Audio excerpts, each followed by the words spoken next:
ॐ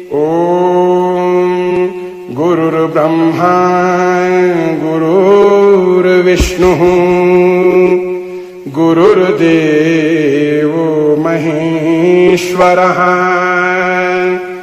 गुरुर्साक्षात् परब्रह्म तस्मै श्री गुरवे नमः।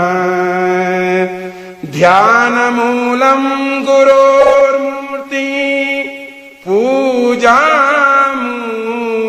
गुरोर्पदं मन्त्रमूलं गुरोर्वाक्यं मोक्षमूलं गुरुकृपा। शिवो गुरुः शिवो देवः शिवो